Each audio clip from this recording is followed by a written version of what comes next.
Bon l'équipage, bonjour à tous. Je suis de retour, enfin je crois, parce que YouTube avec moi c'est pas ce qui me fait bouffer, donc je peux pas passer mon temps sur YouTube.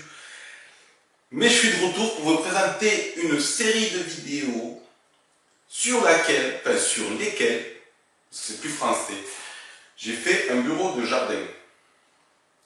Un bureau de jardin en parpaing avec un toit de terrasse, une fenêtre, une porte, un bureau complet.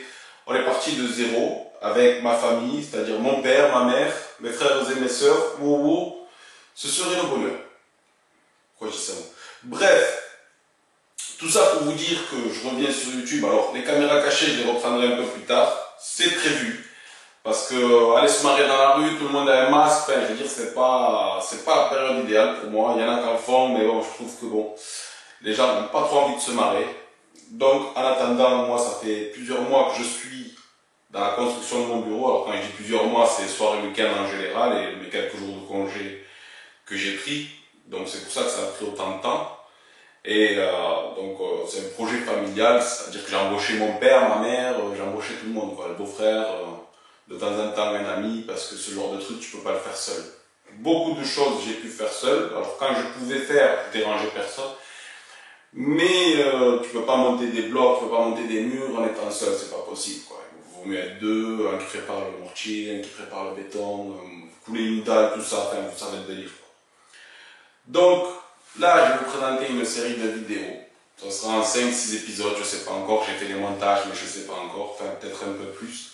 Et je vais vous montrer chaque étape, enfin, c'est un grand mot, quelques étapes du processus de construction de ce bureau. Alors quand je dis quelques étapes, parce que j'ai pas pu tout filmer, j'avais pas la motivation de tout filmer, tu te réveilles le matin, tu fais de la colle, là tu dis merde, fallait faire la caméra, non, t'as pas le temps, t'as envie d'avancer, c'est tout. Et il n'y a que de temps en temps où c'est vraiment calme, tout ça, tu poses la caméra quelque part et tu montres comment ça se passe dans l'avancement. Mais vous allez voir les plus grosses étapes, on va dire, de ce chantier qui était... ça a l'air simple comme ça, parce que c'est un bureau qui fait moins de 10 mètres carrés, ça a l'air simple, mais c'est un boulot colossal quand t'es pas du métier. Heureusement que mon père s'est bossé et qu'il est du métier, mais je pouvais pas prendre tout son temps non plus. Et heureusement, voilà, que j'avais mon frère, mon beau-frère, tout ça de temps en temps pour venir me donner un coup de main, donc on en est là. Donc je vous présente un peu ce qui va se passer dans les prochains épisodes. On va voir le chantier des pieds à la tête, c'est-à-dire la base, c'est-à-dire acheter du matériel, couler une dalle, monter des murs, choisir l'emplacement de la porte, de la fenêtre, préférer un toit terrasse plutôt que des tuiles.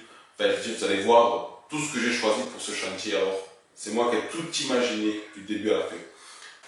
Donc, sans plus attendre, voici le premier épisode de ce bureau de jardin. Ce bureau, qu'est-ce que je vais en faire? Parce que bon, il y en a qui vont à Dubaï, il y en a qui achètent des bagnoles, tout ça. Moi, j'avais voulu faire un bureau, alors pour faire mes vidéos, de temps en temps, être posé, mater Netflix, être tranquille, tu vois, t'as ton petit coin pépère, ça fait un bureau, un petit studio, ça fait pépère, machallah.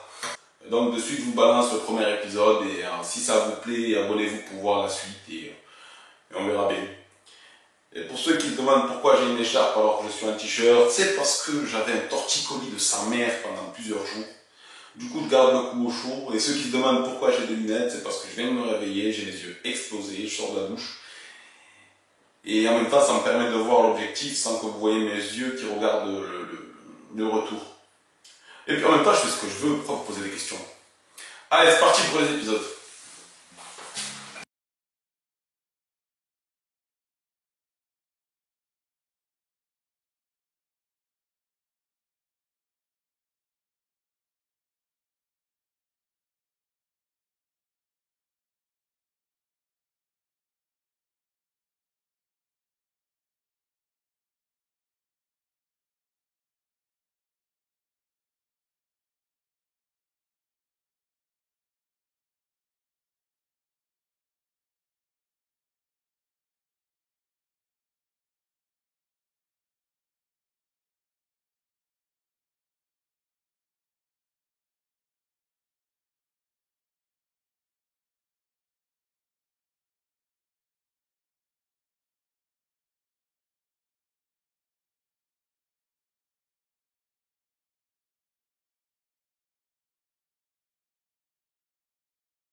récupéré les planches de coffrage chez un ami avec les piquets.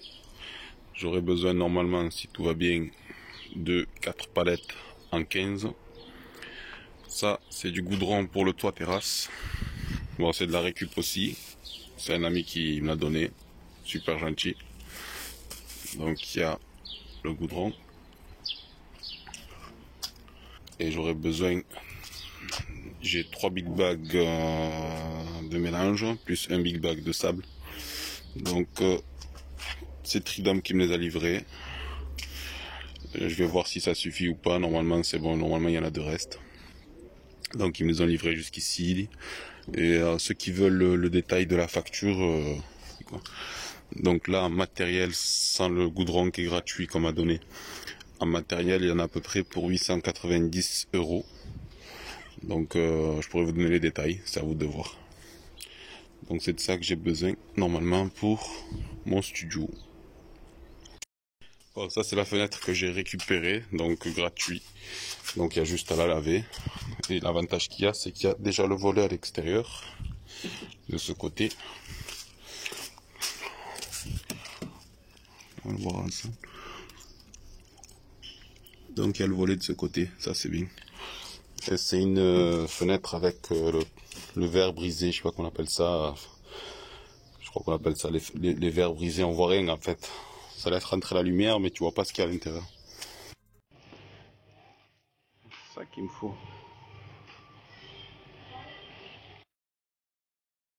Alors, le terrassement, ça n'a pas été une partie de plaisir parce qu'on s'est bien fait chier. Il a fallu damer, il a fallu creuser. Puis on a percé un tuyau de forage qui était au fond qu'on avait oublié. Donc je vous expliquerai un peu plus tard où c'est qu'il était. Mais ça tombait bien qu'on l'ait percé parce que c'est là où devait venir un des poteaux de la fondation. Donc quelque part j'avais oublié ce tuyau de forage au fond qu'on avait mis il y a des années et qu'on l'ait percé, ça a été une bonne chose en fait. On a cru perdre du temps, mais non, parce que vu qu'il y avait le poteau qui devait venir à cet endroit-là, c'est ce qu'il fallait faire quoi. Il fallait enlever le tuyau de forage et le déplacer. Alors là, vous avez un aperçu de mon chantier, c'est toujours le bordel, des câbles partout. Enfin, je veux dire, je sais pas travailler correctement. Ça, c'est clair et net. Bon, petit point sur la situation. Donc les trous qui vont accueillir les poteaux sont faits. Ici et ici. Là, au fond, on a l'ancien tuyau du forage qui est à l'intérieur encore, mais on s'en fout vu qu'on l'a coupé. On a fait une tranchée, on a fait passer le tuyau par ici. Là, on a mis une canalisation parce que vu que j'aurai plus de terre, j'aurai de l'eau qui va stagner dans le jardin. Donc, j'ai fait une récupération des eaux avec le tuyau qui passe ici. On le voit, on le voit, on le voit. Et il sort ici. Donc je compte mettre une pompe de relevage, on va voir si je la mets dans un baril ou un fût, on verra. Et je ferai partir ici parce que j'ai l'évacuation de la maison qui est ici aussi. Donc voilà où on en est. On est pratiquement prêt à couler la dalle. On va tamiser ça ce soir. On va damer, pardon. Et on verra par la suite. Alors là, on donne le dernier coup de dameuse avant de pouvoir mettre les planches de coffrage et démarrer la dalle. Alors j'ai emmerdé le daron toute la semaine, il venait après le boulot, enfin je veux dire, le jour où je lui dis je suis pas le fils du voisin, ben, il s'est motivé et on a pu avancer, merci papa. Donc on en est là. Abonnez-vous les amis si vous voulez voir la suite des événements. Si vous voulez pas voir, ben tant pis, c'est pas grave. Mais on s'est régalé. À bientôt.